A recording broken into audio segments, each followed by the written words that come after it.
obtendremos la paz del corazón. En Nazaret, junto a la Virgen Santa, en Nazaret, glorioso San José, cuidaste al niño Jesús, pues por tu gran virtud fuiste digno custodio de la luz.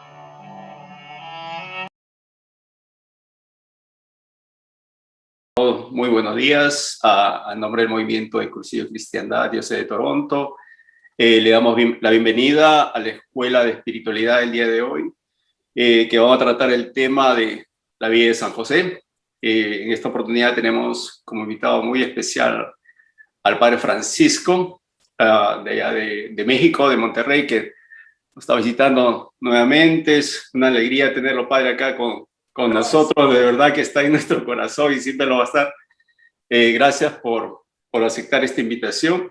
Y bueno, vamos directamente a entrar al tema. Vamos a primeramente invocar al Espíritu Santo para que nos acompañe en este tema de espiritualidad que vamos a tener el día de hoy. Bien, vamos a ponernos en presencia del Señor, en nombre del Padre, del Hijo, del Espíritu Santo. Amén. Ven, Espíritu Santo, llena los corazones de tus fieles y enciende en ellos la llave de tu amor. Ven y envía tu Espíritu para darnos nueva vida y renovarás la faz de la tierra.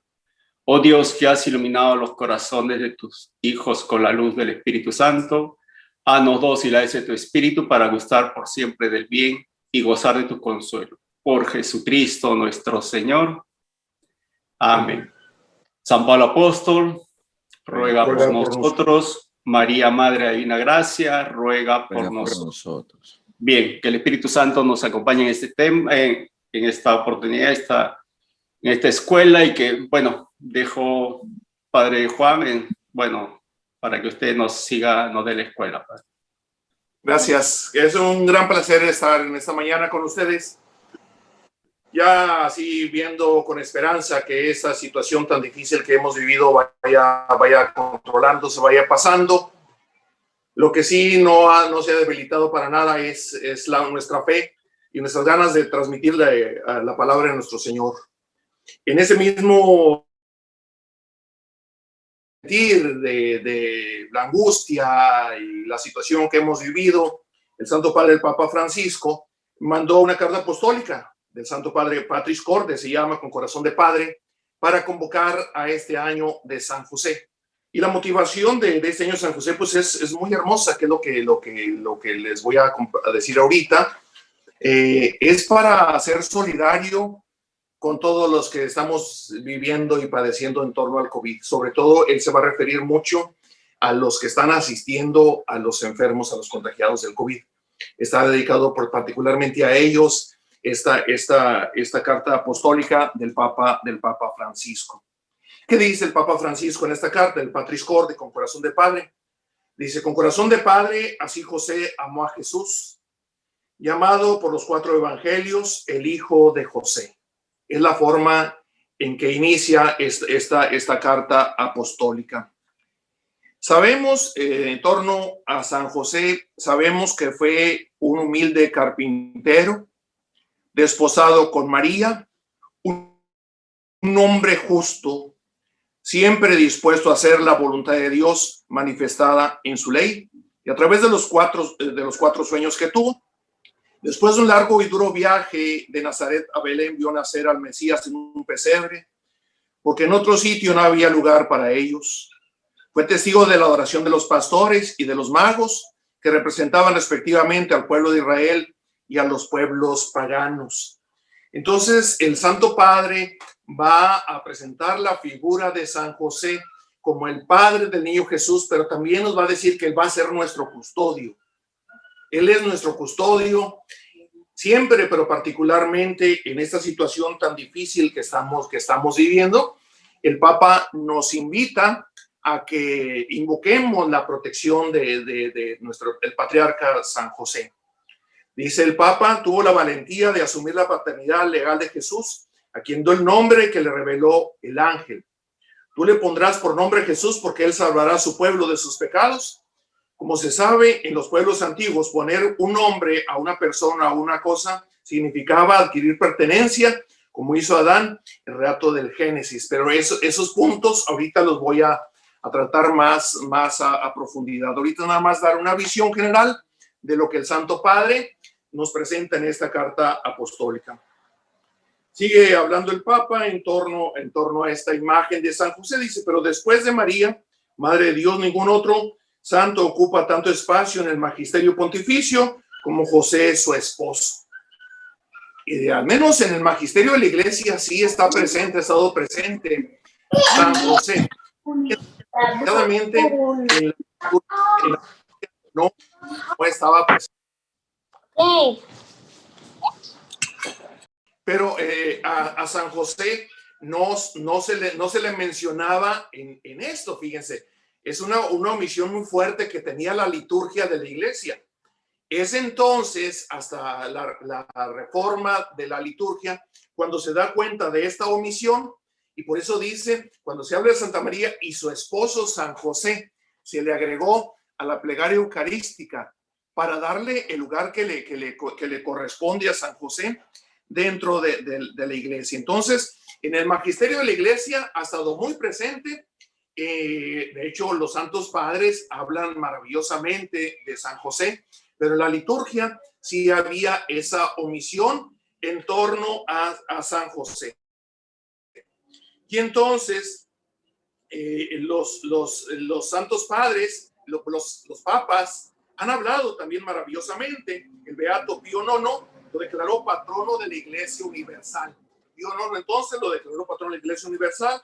El venerable Pío XII lo presentó como patrono de los trabajadores y San Juan Pablo II lo llama custodio del Redentor en la encíclica que sacó Juan Pablo II, la Redemptoris Justus. Redentoris Justus, entonces es el custodio del Redentor, y el pueblo lo llama como patrono de la buena muerte.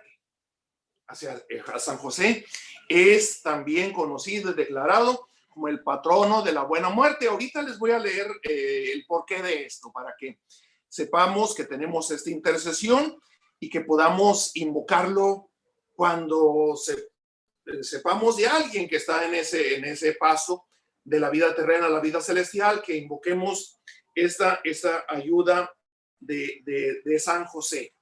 Ahora, viene la justificación que el Santo Padre va a dar. Dice, este deseo ha crecido durante estos meses de pandemia en los que podemos experimentar en medio de la crisis que nos está golpeando, que nuestra vida está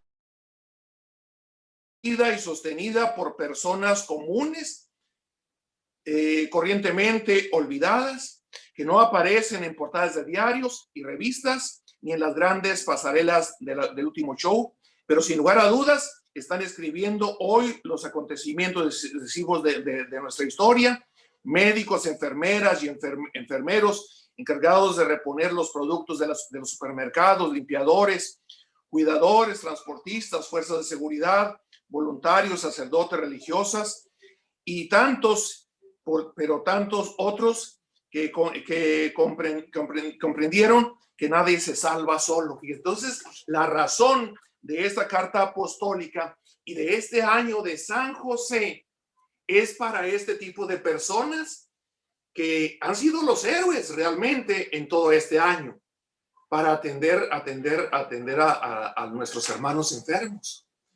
Como ellos, a pesar de todas las cosas, de las situaciones de riesgo, su vida, se han mantenido.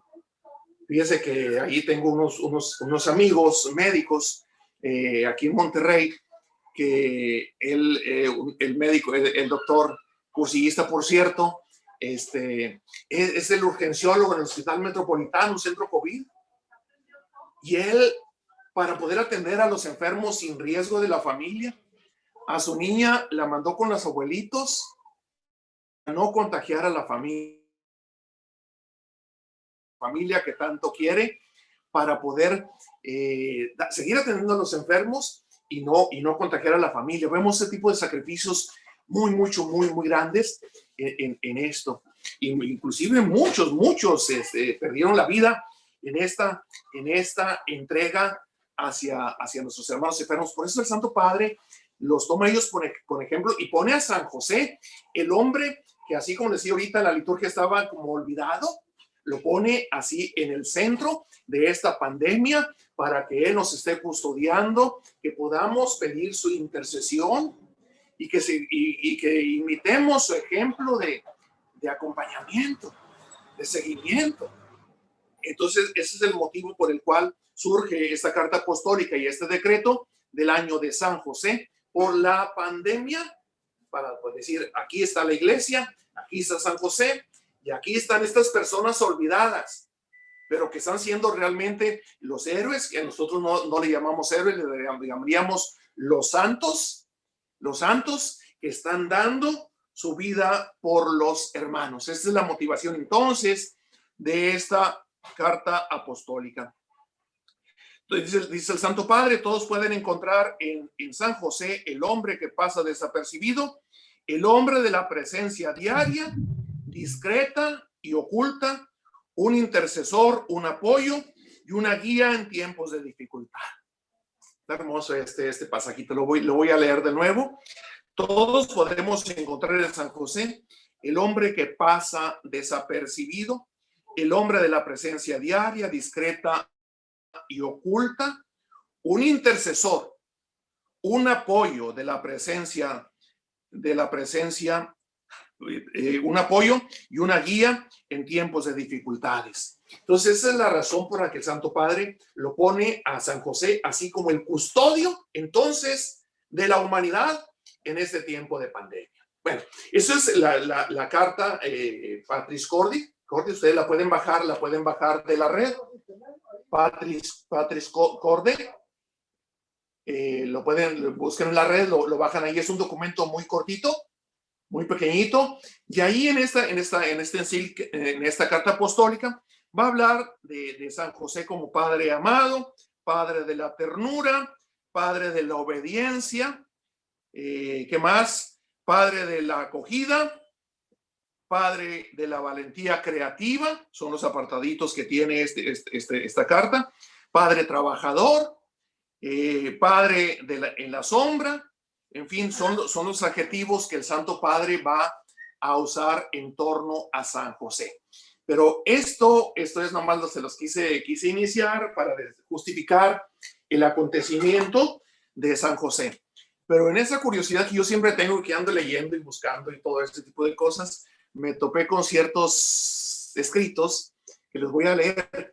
Miren, no son evangélicos. Son de escritos apócrifos, sean libros antiguos, pero no inspirados, pero que es bonito que sepamos, no dándole el mismo peso que tienen los evangelios, pero que nos van a ayudar para entender muchas cosas. Entonces, denme permiso de leer estos escritos, que sí son evangélicos, la mayoría, pero voy a citar algunos que son evangelios apócrifos, escritos apócrifos, o sea, no inspirados, pero que están ahí como parte de la tradición de la iglesia. Hablando de este punto, les platicaré el José de la leyenda, se llama este apartado. El José de la leyenda, cosas simpáticas como la boda de José y María, ese tipo de detalles les voy a leer lo que dicen estos escritos. Digo, no le demos el valor del evangelio, pero sepamos que existen ese tipo de escritos. El José de la leyenda. La idea de José viejo y milagroso data de los primeros siglos. La encontramos en el escrito apócrifo titulado El Protoevangelio de Santiago. Es uno de los libros apócrifos, el Protoevangelio de Santiago, que Orígenes ya conocía en el siglo III de la Iglesia. Se trata de una obra deliciosa e ingenua, nacida sin duda de una mezcla de afecto piadoso y de afán de velar contra posibles herejías. Habría quien encontraba difícil de comprender un matrimonio virginal entre José y María. Por eso este escrito del Protoevangelio de Santiago dice que San José era un anciano cuando se casó con María, para de esa manera proteger la virginidad de María. Pero se dice ahí que José tendría unos 80 años cuando se casó con María, pues no tiene ninguna razón de ser esto. ¿Por qué? Porque en aquella época el promedio de vida de 40, 50 años. Era impensable que alguien pudiera llegar a 80 años o más por las situaciones de salud que no había. Entonces, pero se trata de justificar de alguna manera en el ambiente judío, donde si alguien se casaba era para tener muchos hijos. Entonces, ¿cómo defender la virginidad de María? Pues se les ocurrió decir que San José era un anciano y que se casó con María nada más para protegerla. Pero son situaciones de que la tradición va presentando. Pues se inventaba un José viudo y anciano que había aceptado a María más como tutor que como esposo, y se añadía todo el florero de milagros. Ingenuamente inventaron todos los que no han descubierto que el mayor milagro de la vida de Cristo es que solo ocurrieran los imprescindibles. Ahora, ¿cómo fue el matrimonio de José y de María? No le demos el valor así de evangelio. Es para que disfrutemos un poquito de las tradiciones de nuestra iglesia, el porqué de las cosas. Es una narración curiosa, si se los aclaro esto. Es evangelio apócrifo, pero ahí dice, se criaba María en el templo del Señor como si fuera una paloma y recibía el sustento de las manos de un ángel. O sea, muy angelical la narración que se va presentando, por eso no se les considera evangelio inspirado. Pero disfrutemos de eso, hombre, así tal cual. Dicen, cuando tuvo 12 años, deliberaron los sacerdotes y dijeron, he aquí que María ha cumplido 12 años en el templo del Señor. ¿Qué haremos con ella para que no se mancille el santuario del Señor nuestro Dios? Y dijeron al sumo sacerdote, tú estás en el altar del Señor, entra en el santuario y ruega por ella, y haremos lo que te revele el Señor. El sumo sacerdote cogió el pectoral con las 12 campanillas y dirigió al santo santorum y rogó por ella. Y aquí que se presentó el ángel del Señor y le dijo, Zacarías, Zacarías, sal y convoca a los viudos del pueblo, que traigan cada uno su cayado, y a quien el Señor señale, ese será su esposo. Salieron los heraldos por todos los territorios de Judea y resonaron las trompetas del Señor, y pronto concurrieron todos. San José arrojó su hacha y se apresuró a reunirse con ellos, y después de estar todos reunidos, cogieron los cayados y fueron al sumo sacerdote. Y se cogió los cayados de todos, entró en el templo y oró. Después de haber terminado la oración, tomó los cayados, salió y se los entregó, y ninguna señal aparecía en ellos. Pero cuando José recogió el último cayado, he aquí que una paloma salió de este y voló a la cabeza de San José. Son narraciones muy angelicales, lo aclaro. Pero disfrutemos, hombre, disfrutemos de este ratito que estamos escuchando esto. Muy bien. Pero cuando José cogió el último, ninguna señal aparecía en ellos, pero cuando José cogió el último cayado, aquí con una paloma salió de este y voló a la cabeza de San José. Y dijo el sacerdote a San José, tú estás destinado por la suerte para tomar bajo tu protección a la Virgen del Señor.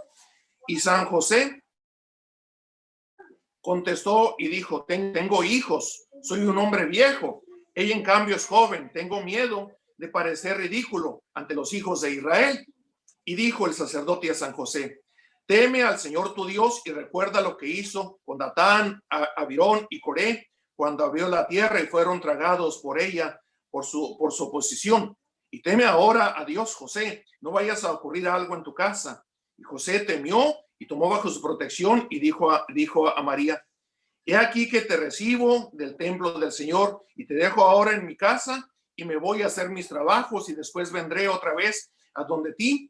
El Señor tendrá cuidado de ti mientras tanto. Es la forma entonces en que este protoevangelio dice que fue electo José como el esposo de María. Así tal cual, o sea, un anciano, viudo, nada más para custodiar a María, ese tipo de detalles que son detalles piadosos, pero hasta ahí llegan. Pero hay otras historias, otros libros apócrifos, No menos curioso es el apócrifo titulado Historia de José el Carpintero. Es otro escrito del siglo VI, Historia de José el Carpintero. Esta vez el escritor egipcio probablemente nos cuenta nada menos que toda la vida de José narrada por Jesús a sus discípulos en el huerto de los olivos. Entonces pone en labios de Jesús esta narración, el escritor de esta historia de José el Carpintero. En él se nos dice que José tuvo en su primer matrimonio 4 hijos y 2 hijas, y hasta se nos dan los nombres: Judas, Justo, Jacobo, Simeón, Asia y Lidia, y que viudo tenía 49 años de convivencia con su primera esposa. Recibió a María 12 años como si fuera una hija más. La apócrifo se extiende esta vez sobre todo en la muerte de José. Entonces, voy a leer, bueno, eso fue en torno a la elección de San José como el esposo de María. Fíjense, interrumpo la lectura para decirles que esto es lo que también en la antigüedad se ha tomado como base en lo que se dice en los evangelios cuando se habla de los hermanos de Jesús. Se dice, los santos padres, sobre todo van a ser los santos padres, los que van a explicar que los hermanos de Jesús eran hermanos en realidad porque eran los hijos de José, de su primera esposa. Y entonces, como José se convirtió en el padre adoptivo de Jesús, se convirtió en padre de Jesús, los hijos de José eran hermanos de Jesús. Es una de las tradiciones de los santos padres para dar razón de esto, cuando en el evangelio se habla de los hermanos de Jesús. Pero entonces ya vamos hilando acontecimientos del porqué de las cosas. Pero vamos a detenernos en la muerte de San José que nos narra este escrito, porque San José, les dije ahorita, en la carta apostólica del Papa Francisco, Patris Corde, se menciona a San José como el patrono de la buena muerte. Vamos a ver el porqué.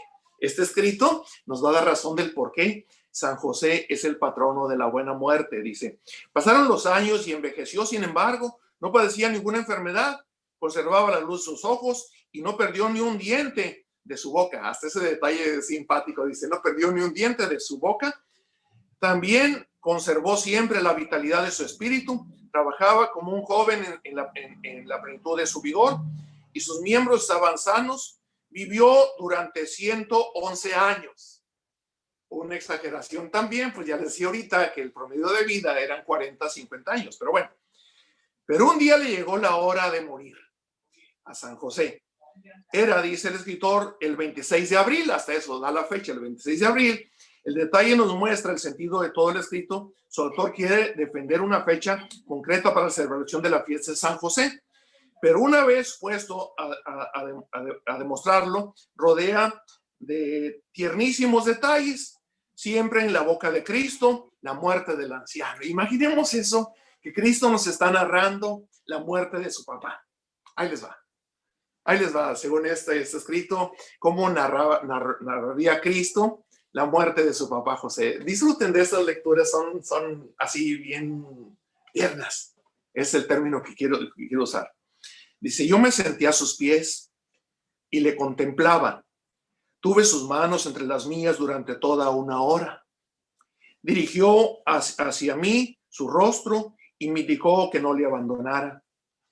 Acto seguido, puse mi mano sobre su pecho y me di cuenta de que su alma iba enseguida a dejar su morada.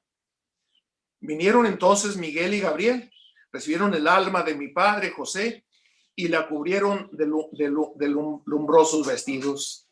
Le cerré los ojos con mis propias manos y cerré su boca. Y dije a José: no te invadirá ningún olor a cadáver, ni saldrá de tu cuerpo gusano alguno. Nada de tu cuerpo se corromperá, Padre mío, sino que permanecerá íntegro, incorruptible, hasta el ágape milenario. Según es escrito, es la forma en que Cristo hubiera narrado la muerte de su padre San José. Está bonito, ¿no? Está padre esta narración. Digo, es un escrito apócrifo, pero que no está lejos de la realidad. Por eso nosotros sabemos, por la tradición sabemos que cuando José muere, Jesús estaba con él. Por eso a San José se le conoce como el patrón de la buena muerte, porque fue asistido por el mismo Jesús. Fue asistido por el mismo Jesús en ese momento de su partida. Entonces ese escritor pues lo narra de esa manera muy tierna, muy delicada. A los detalles, me llama mucho la atención cómo narra que ni un diente se le había caído de su boca, en fin, hasta ese tipo de detalles se llega a fijar el autor de este escrito.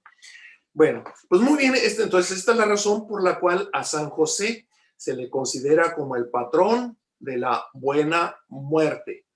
Aclaro y lo llamo buena muerte porque acá en México, no sé si en sus países de origen, hay una devoción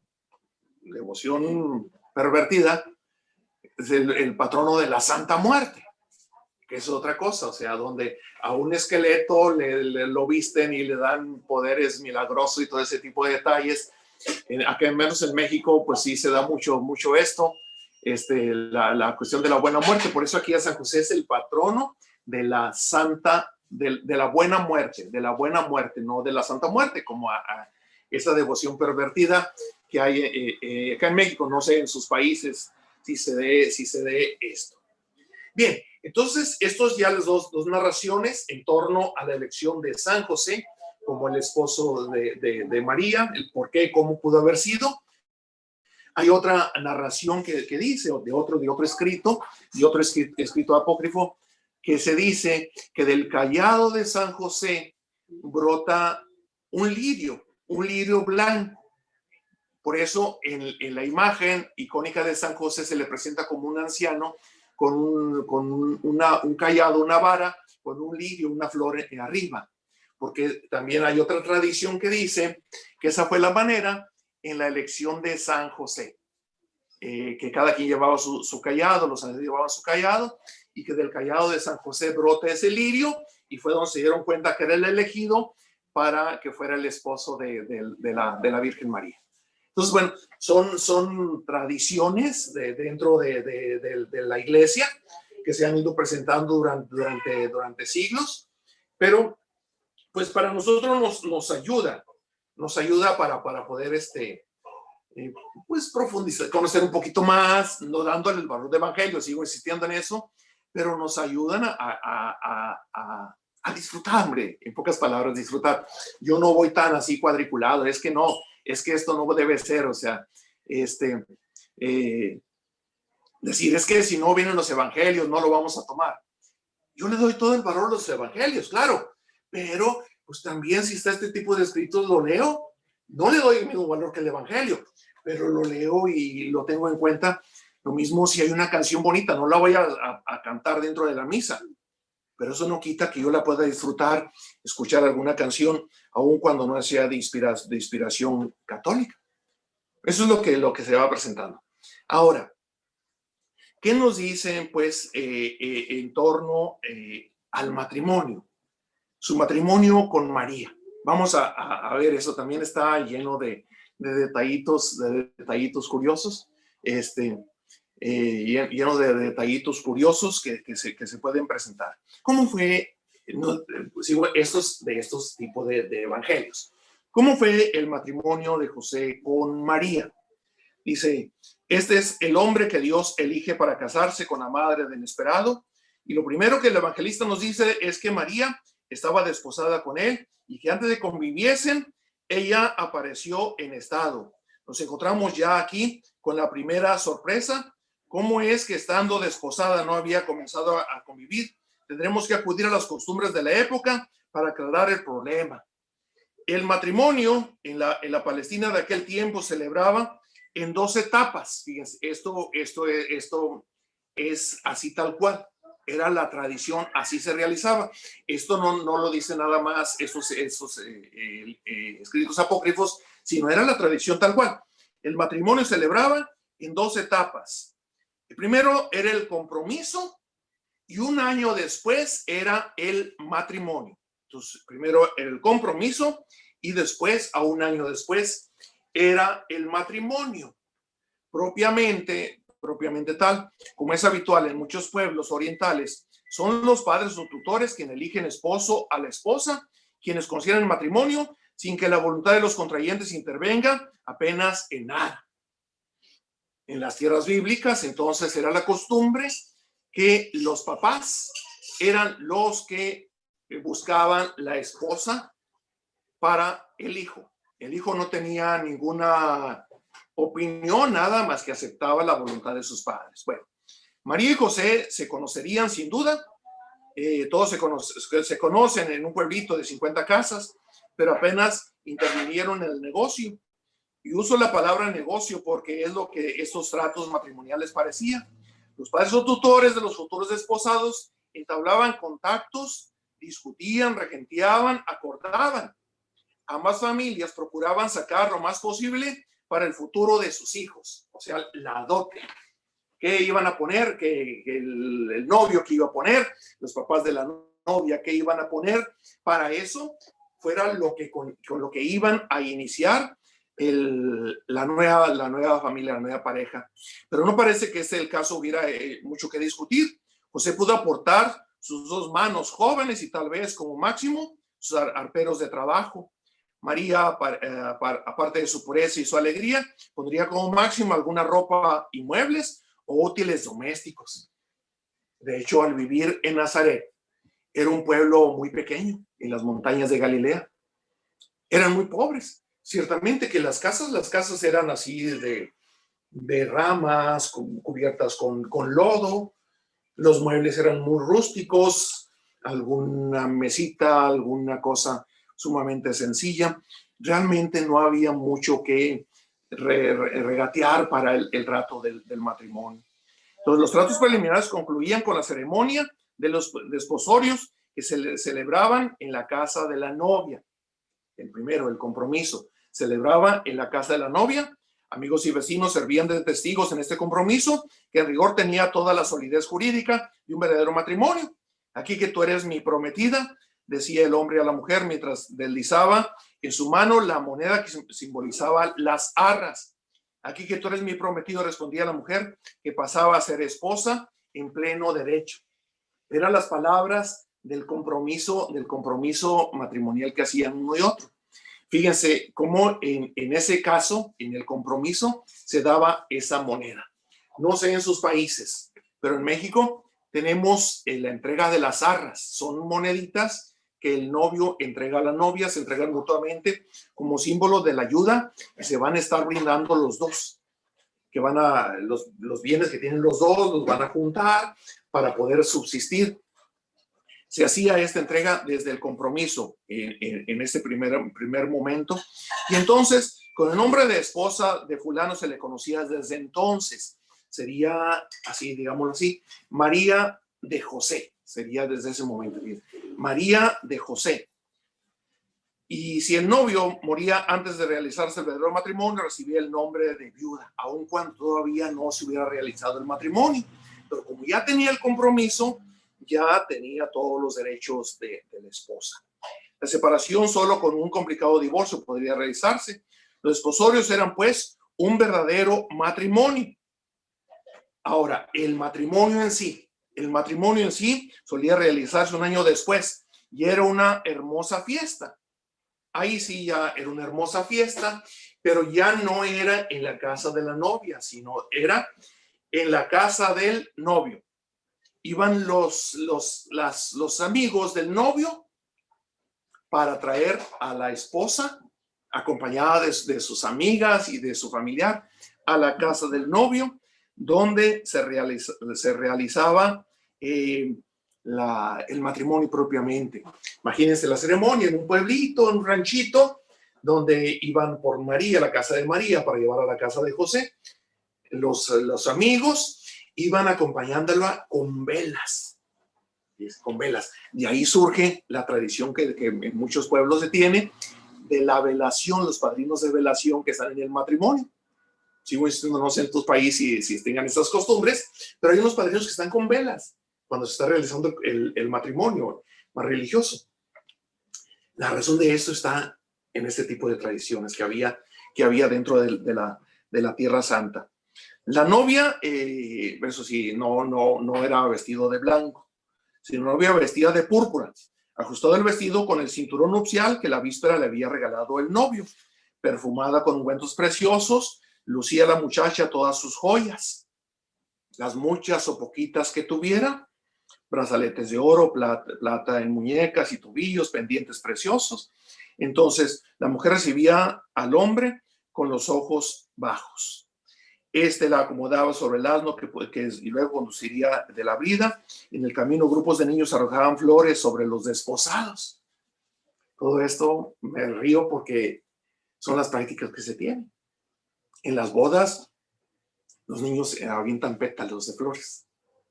Avientan pétalos. Bueno, desde la tradición judía, de la antigüedad, de los tiempos bíblicos, ya se realizaba todo esto. Fíjate cómo no inventamos nada nosotros.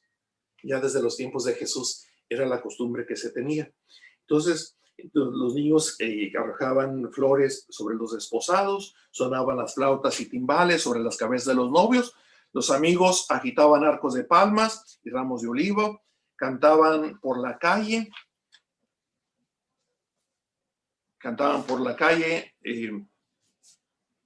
déjame ubicarme, cantaba por la calle de la novia. En sus cantos hablaba a sus amigos de su felicidad. El cortejo y los amigos del esposo cantaban también elogiando las virtudes de los desposados. Ya en la casa del novio, un sacerdote o un anciano leía los textos que hablaban de los amores de Sara y Tobías. Y fíjense, hay un punto importante. Y el vino completaba la alegría de todos. De ahí surge el milagro de las bodas de Caná, el agua convertida en vino. Aquí me voy a detener para explicar un poquito más a fondo este acontecimiento. El vino es el símbolo de la felicidad. Por eso en las bodas judías no podía faltar el vino, porque si durante los esponsales, esa boda que duraba al menos 3 días, se acababa el vino, significaba que esa pareja no contaba con la bendición de Dios, que era la felicidad. De ahí que en el episodio de las bodas de Caná, María se da cuenta de la situación que están viviendo los esposos y le dicen, oye, no tienen vino, o sea, les acabó el vino, no van a tener la felicidad en su matrimonio. Y fíjense, por eso se realiza el primer milagro de Jesús en las bodas de Caná, para dar la felicidad a esa pareja. Entonces ahí está la razón de la explicación del porqué el primer milagro de Jesús realizado dentro de una boda en Caná de Galilea, porque es el símbolo de la felicidad. Entonces, ubicando esto, ¿qué significa entonces el milagro de Caná? Significa el milagro de la felicidad. ¿Quién nos va a dar la felicidad a los novios, a la pareja? Cristo nuestro Señor. Por intercesión de María, fíjate, por intercesión de María, ¿por qué no decirlo? En la boda de San José y María, ahí estaba el vino de la felicidad, símbolo de la bendición de Dios. Entonces la bendición de Dios, mis hermanos, la bendición de Dios es la felicidad que se manifiesta así concretamente en el vino. Entonces, como ven, son detalles bonitos, simpáticos, pero que aún viniendo de escritos apócrifos, nos dicen mucho a nosotros en torno a las prácticas que tenemos en la iglesia. Cómo pudo haber sido la boda de José y María, cómo repercute, cómo eran en los tiempos bíblicos, cómo repercute en nosotros, en la práctica que tenemos todavía en la actualidad en la iglesia, cómo se va dando estos acontecimientos. Entonces, por eso me gustó mucho este escrito y quise platicarles de esto, o sea, porque lo que dice la carta apostólica, el Patris Corde, pues ustedes lo pueden leer y sí les recomiendo que lo lean, bájenlo de la red. Pero es otras narraciones que les he estado haciendo, pues surgen de lecturas que yo voy haciendo y veo algo interesante, lo voy apuntando, lo imprimo, lo tengo archivado por ahí para después poder sacarlo y poder compartirlo. Gracias a Dios, en la línea de la predicación, pues tengo que andar predicando en muchas partes y todo esto me ha servido para poder tener pues, cosas que transmitirles, con qué ir educando los momentos que vamos viviendo. Por eso cuando Miguel me pidió, y les platico lo que coincidió, cuando Miguel me habla para decirme que se les daba esta escuela, en ese momento yo acababa de imprimir este escrito que les estoy leyendo. Digo, mira Miguel, las cosas de Dios, las coincidencias de Dios, como esto lo acabo de imprimir porque me encantó, me gustó muchísimo. Y digo, de esto les voy a hablar, y es lo que ahorita les estoy transmitiendo. Ahora, bueno, pero el tiempo se va muy rápido. Un último momento más. Miren, en torno a la enseñanza de José hacia su hijo Jesús. Si Jesús vivió como vivió y dio las enseñanzas que dio, es porque las aprendió de José y de María. Por ahí ya les había yo comentado algo en algún video anterior, como cuando nace un hijo, en los primeros años, toda la atención y educación de los hijos corresponde a la mamá, en este caso a María. Todos los primeros años de la vida de Jesús, María lo iba acompañando. Que los quehaceres de la casa, los quehaceres sencillos de la casa, las cosas que iban haciendo. Seguramente el niño Jesús iba con María a sacar el agua, porque Nazaret, siendo un pueblito chiquito de 50 casas, había un solo pozo. María era la que le correspondía ir a sacar el agua. María iba a sacar el agua, seguramente Jesús iba con ella. Por ahí las tradiciones también, las tradiciones piadosas, ponen al niño Jesús con José en la carpintería, José haciendo trabajos, mesas, sillas, y el niño Jesús haciendo crucecitas. Son cosas piadosas, nada más, nada que ver. Nada que ver. Lo que sí es que en los primeros años, toda la cuestión familiar, Jesús lo aprendió en la Virgen María. Seguramente Jesús aprendió de María la confianza y el amor a Dios. Pero fíjense, después de los 7 años, toda la educación del hijo varón, corresponde al papá, o sea, a San José. Y entonces el papá transmite el oficio al hijo. En este caso, si José era el carpintero, que era Jesús, también carpintero. No imaginemos el carpintero en la idea que tenemos ahorita, el que hace muebles, grandes muebles y todo eso. En un poblado tan pequeño como Nazaret, con gente muy pobre que eran agricultores, apenas había trabajo. Lo más que podían haber hecho era algún banquito o lo más bien con el término carpintero. La tradición nos dice que José era un tipo albañil, el que componía las casas, que si había un agujero en una casa, bueno, José, ven a taparlo. Ahí va José a tapar el hoyo que se había hecho en la casa.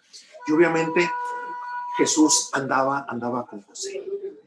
Hay una tradición que dice también que en los tiempos de la infancia, adolescencia de Jesús, se fundó la ciudad de Tiberíades, a orillas del mar de Galilea.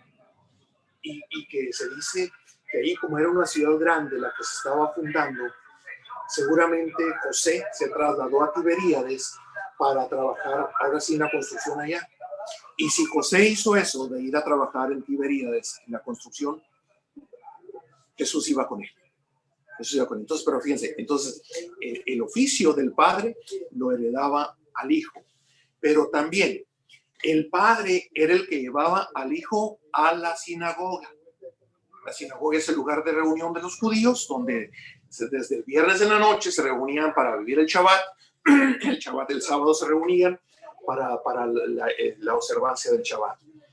Y obviamente José, siendo judío, iba a la sinagoga. ¿Y quién iba con él? Jesús. Entonces, las enseñanzas en torno al sábado, la alabanza a Dios, los salmos, todo lo que los evangelios nos van narrando, fue José el que le transmitió a Jesús. Por eso en el momento cuando nos dice el evangelio, Jesús fue a la sinagoga de Nazaret y toma el libro, el rollo para proclamar la palabra, que toma Isaías, donde dice el Espíritu Señor está sobre mí porque me ha ungido para anunciar la buena nueva. Todo eso lo había recibido de su papá, José. Como ven, esas eran las tradiciones de esos tiempos. La vida de Nazaret, pues una vida sencilla, una vida de campo, la agricultura, ese tipo de trabajitos sencillos que iban haciendo, la reparación de casas. En fin, era una vida muy ordinaria, muy rutinaria también, muy sencilla. Pero, sin embargo, ahí dentro de la sencillez está la grandeza al hacer la voluntad de Dios. Pues bueno, hay muchísimas otras cosas más que podríamos estar platicando. Pero yo ya con esto, en esto ya voy aterrizando esta intervención, esta plática. Espero que nos haya servido a todos, al menos a mí sí, bastante, porque me están retroalimentando al ver sus caras. Mira, Dairo, al ver sus caras, me encanta esto, estar compartiendo esta riqueza que Dios nos da, que a mí Dios, gracias a Dios que me ha dado esta curiosidad de estar leyendo. Ya para ir aterrizando esto, quisiera platicarles ya fuera del tema de San José, cómo he vivido esta pandemia este año. Fíjate, para mí lo considero un tiempo de gracia. Un tiempo de gracia en pandemia. Pues porque Dios me permitió bajarle un poquito al ritmo de trabajo que tenía y me ayudó para concentrarme en lo indispensable, lo necesario.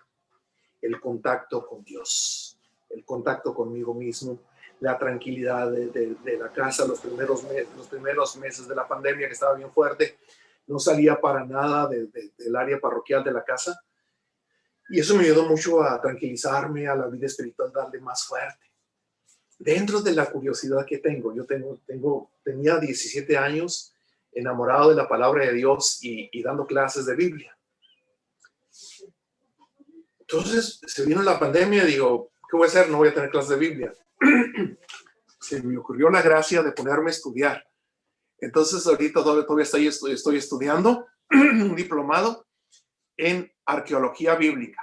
Imagínense nada más. No va a servir de nada esto, pero al menos está bien interesante.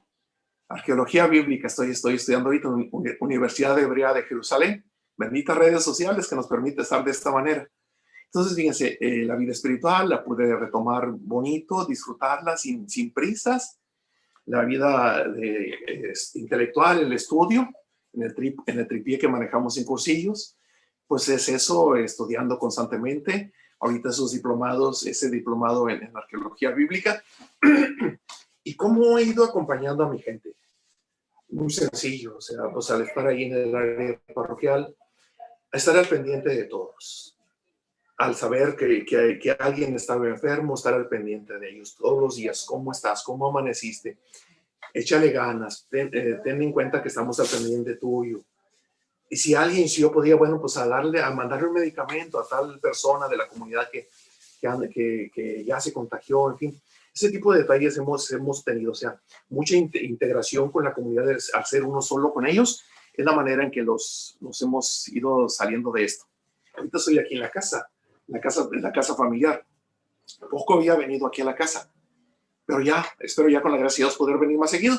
Ya el lunes me pone la vacuna con la gracia de Dios, entonces ya podré, sin quitar los cuidados, ya podré moverme un poquito más.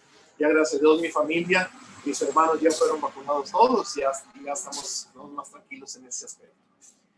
Ya aterrizo con esto, simplemente decirles lo valioso que son para mí. Si algo he extrañado, y si he extrañado, es estar allá con ustedes. Este año pasado teníamos esto, del cursillo se vino abajo. Yo tenía el Congreso Nacional Misionero aquí en Monterrey, se vino abajo. De hecho, ayer ya tuve la primera reunión, lo vamos a retomar para este año, si Dios nos ayuda, octubre de este año, es el Congreso Nacional Misionero. Lo vamos a hacer digital. Entonces, a ver si se unen ya cuando llegue la fecha del Congreso. Les mando la forma para que nos acompañen desde Toronto. Y en cuanto se pueda, pues estar allá. Ojalá que podamos hacer el cursillo ya componiéndose un poquito las cosas. Pero bueno, yo ya con eso termino. Un gran placer. Un gran placer. Que ya saben que cuentan conmigo. Siempre que quieran, nomás me mandan un chat, un WhatsApp y ya estamos conectados. Roire, qué gusto verte, Roire. Qué gusto. Y a todos ustedes, Arturo, qué gusto verlos a todos. Quiero saludar a todos, pero ahorita ya me decido porque ya se va a acabar el tiempo, pero un placer. Bienvenidos a su casa. Estoy en la casa familiar. Que Dios me los bendiga. Les doy la bendición. Que el Señor esté con ustedes. La bendición de Dios Todopoderoso, Padre, Hijo y Espíritu Santo, del Señor sobre ustedes y los acompañe siempre. Amén. Amén. Muchas gracias, caridad. Y Gracias, qué gusto. Padre. Gracias, Padre. Muchas Padre, gracias. no sé si se puede quedar unos 5 minutos a ver si alguien tiene alguna pregunta que le quiera hacer. Tengo una pregunta, Padre, pero ¿tiene tiempo? Sí, adelante. Alexandra, ¿cómo estás? Oye, Padre, a ver, tengo una pregunta, nada más para entender bien, porque Sí. ahorita, de acuerdo a los textos que dijiste, se menciona que José era viudo Sí. y que él tuvo hijos Sí. con su primera esposa. Sí. ¿Y por qué esto, o sea, no se dice más? Porque, por ejemplo, ahorita cuando lo estabas diciendo, se me vino a la mente cómo los hermanos separados es lo que más atacan hacia la Virgen. O sea, Sí. sí en la Biblia se menciona en varias partes que Jesús tuvo Sí. hermanos, pero Sí, lo así es. primero que viene es que María tuvo otros hijos. Y no sé, o sea, no hay una, eso es lo que yo pienso, que no hay una Sí. postura de parte de la iglesia así más tajante que mencione eso, y no sé por qué. La enseñanza de la iglesia sí es tajante en esta línea, de que María no tuvo más hijos. Sin embargo, por lo que No, dicen los esa parte evangelios... sí, pero la parte de que José estuvo casado antes. Ah, sí. Eso te digo, eso desgraciadamente los evangelios no lo toman, no lo narran.